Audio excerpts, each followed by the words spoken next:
I spent a very long time firmly believing that I was going to be a marine biologist, and I worked really hard for that. I wrote a couple of intertidal zone papers, worked on a ship, tracked finback whales, did plankton tows and oceanography studies, and I loved it.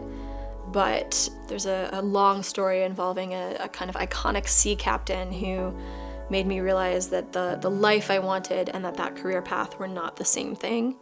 And so I kind of took all of that love of place and planted animal species and found a different way to pursue that through art.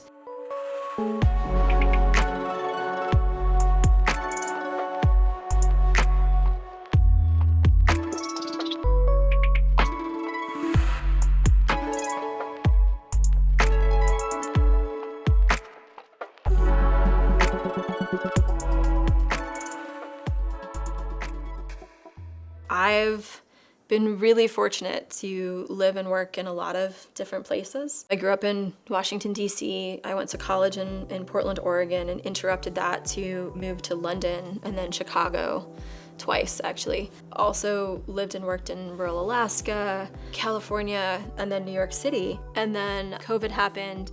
I was in Taos, New Mexico at the time. I was down a Google rabbit hole one night. This article came up that was quite long about the first ever city artist in residence in a rural community of under 50,000. And then I get to the end of the article and I realize it's not an article, it's a job posting. And there was 30 hours left to apply.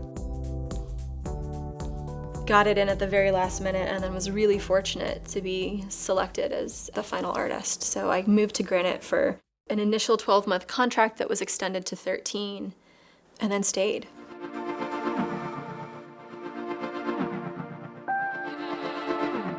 One of the gifts of coming to Granite Falls was in meeting and developing a collaboration with Dakota blacksmith Talon Cavender Wilson.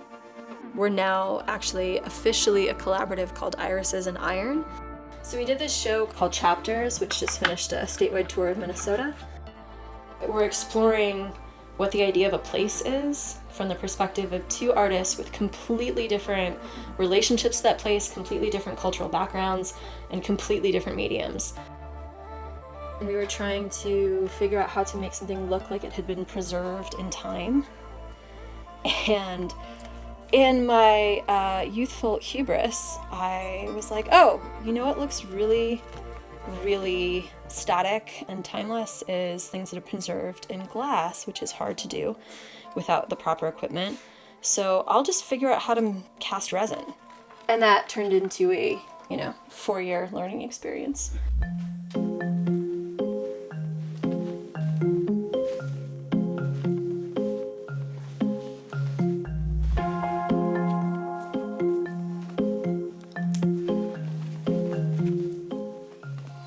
Is it kind of like toxic to work with, or is it? Oh yeah, very.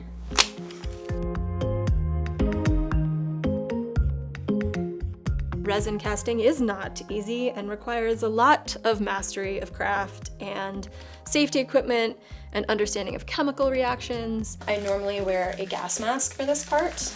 We've got ventilation, we're gonna be really quick. So I've done a lot of very unconventional experimenting with resin, partly because of the way that I started, and partly because that's what I do. Let's see how translucent that is, and it kind of can look like, it's almost like kelp.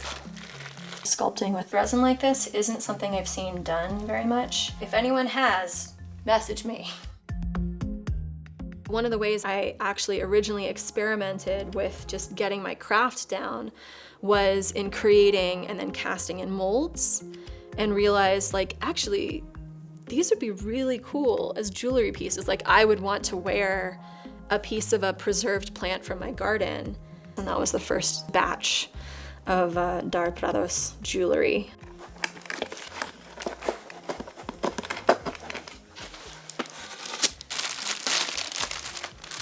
So this one I'm not going to be able to use because there was still a little bit of residual moisture in there. I tend to still use everything, so I won't make this a piece of jewelry, for example, but it'll probably become part of some dark, artistic, decaying commentary on whatever. These, though, came out pretty well. This was just an experiment, so this is not meant to be anything particularly useful, but I was experimenting with casting the sumac, but it loses a lot of its color, so that's why I didn't end up using this piece. This, by the way, is resin cast tissue paper. It's kind of wild what you can do with this stuff. My library of materials is pretty extensive. I don't take things off, but once they've fallen to the ground, I'll take them. I'm like a pack rat, so I have like these boxes that I take with me when I'm bike riding, and I'll stop and pick up specimens. I have like a box of dead insects, and a friend was like, "What is wrong with you?" I have a long background in production and direction in theater and film and television. I've been really fortunate to work on some extraordinary film projects, community arts, public art projects and pieces, supporting other artists in their work, curating, project managing. Wrote my first book of poetry and a couple of scripts that are pending.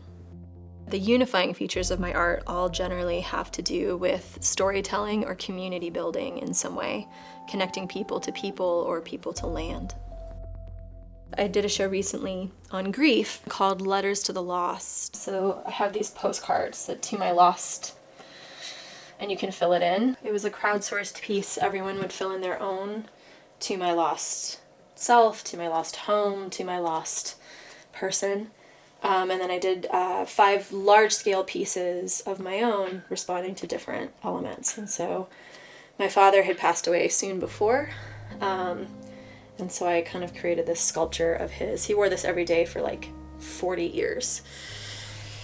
So I built this like interior structure so it looks like he's still inhabiting it.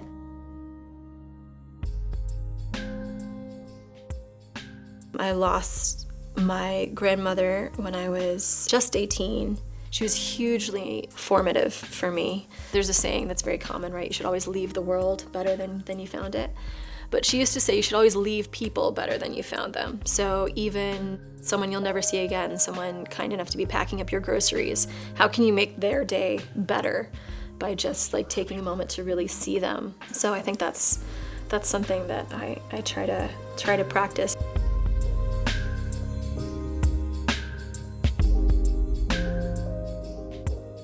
I have this project I've been working on called This Great America, which is a series of interviews and photographs of strangers and landscapes. The idea that, getting to know your neighbors is important and that there's a diversity of lifestyles and landscapes all across this country.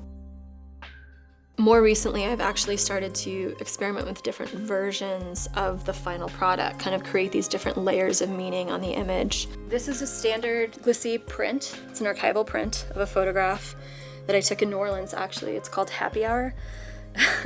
When you cast it in resin, and this actually has a wax paper backing, it creates this translucent effect. Isn't that crazy? It's better with sunlight. This is artificial. So if we normally would have sun streaming through the windows right now, it would look really cool, but this is what we got.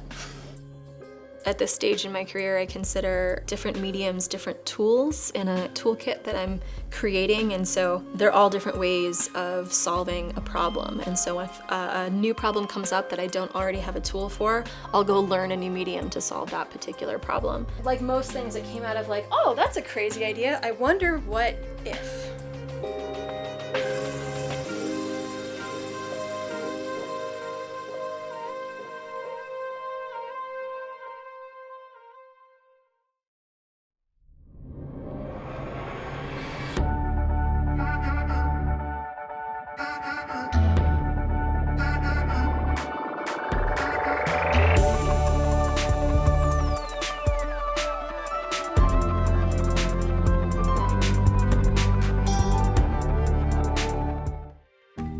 Postcards is made possible by the Minnesota Arts and Cultural Heritage Fund and the citizens of Minnesota. Additional support provided by Margaret A. Cargill Philanthropies, Mark and Margaret Yakel-Julien on behalf of Shalom Hill Farms, a retreat and conference center in a prairie setting near Windham, Minnesota. On the web at shalomhillfarm.org. A better future starts now. West Central Initiative empowers communities with resources, funding, and support for a thriving region. More at WCIF.org.